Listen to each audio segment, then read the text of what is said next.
Assalamualaikum warahmatullahi wabarakatuh. Perkenalkan saya Bravo Jakabona, mahasiswa Prodi Informatika PJJ S1 dengan NIM 23040101018. Pada kesempatan ini saya akan mempresentasikan tugas UAS mata kuliah Cloud Computing yang berjudul virtualisasi dan cloud computing, hybrid cloud, faktor implementasi, keuntungan dan kerugian, yang fokus membahas konsep dasar, arsitektur hybrid cloud, faktor keberhasilan implementasi, serta analisis kelebihan dan kekurangannya. Harapannya setelah menyimak presentasi ini, Bapak Ibu dosen dan teman-teman dapat melihat bagaimana cloud computing mendukung efisiensi, fleksibilitas, dan keamanan sistem informasi di berbagai organisasi modern. Pertama, saya jelaskan Software as a Service atau SaaS. Ini adalah model layanan cloud di mana aplikasi dihosting oleh penyedia layanan dan diakses pengguna melalui internet. Biasanya lewat web browser, sementara penyedia mengelola seluruh infrastruktur, keamanan, dan update aplikasi. Kedua, utility computing adalah pendekatan cloud yang menyediakan sumber daya komputasi seperti CPU, storage, dan jaringan dengan pola mirip layanan utilitas, yaitu dibayar sesuai pemakaian atau sering disebut pay as you go, sehingga perusahaan hanya membayar kapasitas yang benar-benar digunakan. Ketiga, ada integrated network, berarti jaringan yang menghubungkan berbagai komponen, baik server on-premise, private cloud, maupun public cloud secara terpadu, sehingga data dan layanan bisa diakses dengan cara yang konsisten dan aman melalui koneksi seperti VPN atau SD-WAN. Hybrid cloud adalah pendekatan yang menggabungkan lingkungan private cloud atau on-premise dengan public cloud, sehingga beban kerja dapat dipindahkan secara fleksibel ke lokasi yang paling sesuai dengan kebutuhan performa, keamanan, dan biaya. Dalam arsitektur ini, data yang sangat sensitif biasanya tetap disimpan di private cloud atau data center internal. Sementara workload yang membutuhkan skalabilitas tinggi, seperti aplikasi web atau analitik, dapat memanfaatkan kapasitas elastis di public cloud. Keunggulan hybrid cloud antara lain adalah kontrol dan visibilitas yang baik terhadap sumber daya on-premise, sekaligus menikmati fleksibilitas, skalabilitas, dan pengurangan belanja modal yang disediakan oleh public cloud. Oke, pada diagram ini kita bisa melihat bahwa pengguna atau klien mengakses sistem melalui jaringan internet atau intranet. Kemudian trafik masuk melalui perimeter firewall atau gateway yang mengamankan dan mengatur arus data. Dari gateway tersebut, beban kerja dapat diarahkan ke lingkungan private cloud atau data center internal yang menyimpan aplikasi dan database kritikal, atau public cloud provider yang menyediakan layanan SaaS, virtual machine, container, dan storage cadangan. Koneksi antara private dan public cloud biasanya menggunakan VPN site-to-site atau dedicated link yang aman dan dan semuanya diawasi oleh sistem manajemen hybrid cloud agar perpindahan workload dan sinkronisasi data berlangsung terkontrol dan andal.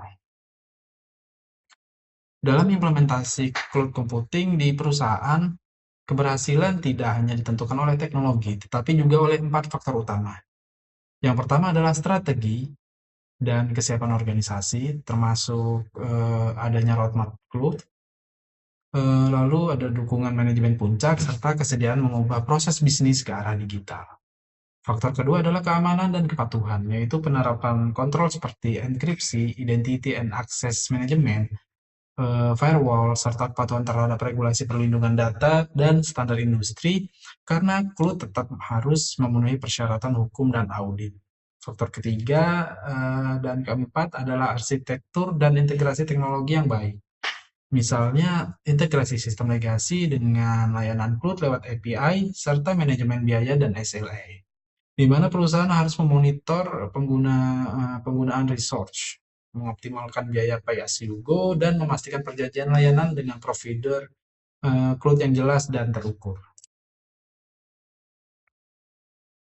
Virtualisasi dan cloud computing memberikan banyak keuntungan. Salah satunya adalah pengurangan biaya IT karena perusahaan tidak perlu lagi berinvestasi besar pada server fisik.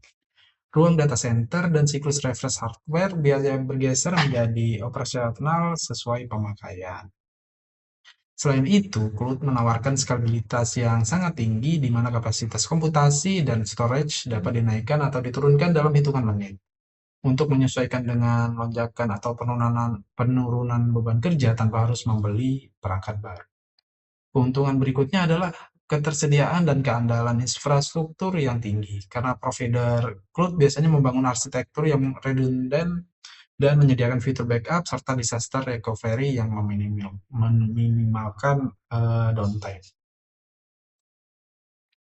Keuntungan lainnya dari virtualisasi dan cloud adalah lingkungan yang terisolasi per VM atau kontainer sehingga meningkatkan keamanan dan stabilitas, serta mendukung otomatisasi deployment dengan praktik DevOps dan CI/CD untuk mempercepat pengembangan dan rilis aplikasi. Namun di sisi lain ada beberapa kerugian atau tantangan seperti ketergantungan yang kuat pada koneksi internet dan infrastruktur provider. Sehingga jika terjadi gangguan jaringan atau downtime di sisi cloud, layanan perusahaan dapat ikut terpengaruh. Selain itu, organisasi bisa menghadapi isu vendor lock-in dan kurangnya kendali penuh atas infrastruktur. Karena berpindah dari satu provider cloud ke provider lain tidak selalu mudah dan bisa menimbulkan biaya dan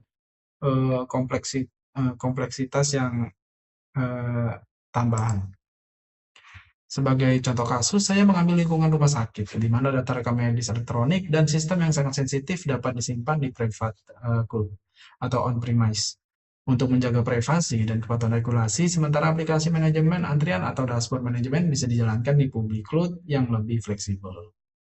Dalam skenario ini, utility computing sangat membantu saat beban layanan meningkat. Misalnya ketika jumlah pasien melonjak karena rumah sakit dapat menambah kapasitas komputasi di public cloud tanpa harus membeli server baru.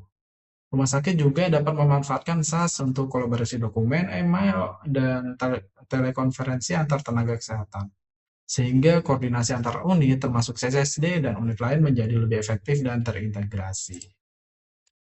Sebagai penutup, dapat saya simpulkan bahwa virtualisasi dan cloud computing, khususnya pendekatan hybrid cloud, memberikan kombinasi kontrol private cloud dan fleksibilitas public cloud sehingga perusahaan bisa mengoptimalkan kinerja, keamanan, dan biaya secara lebih seimbang.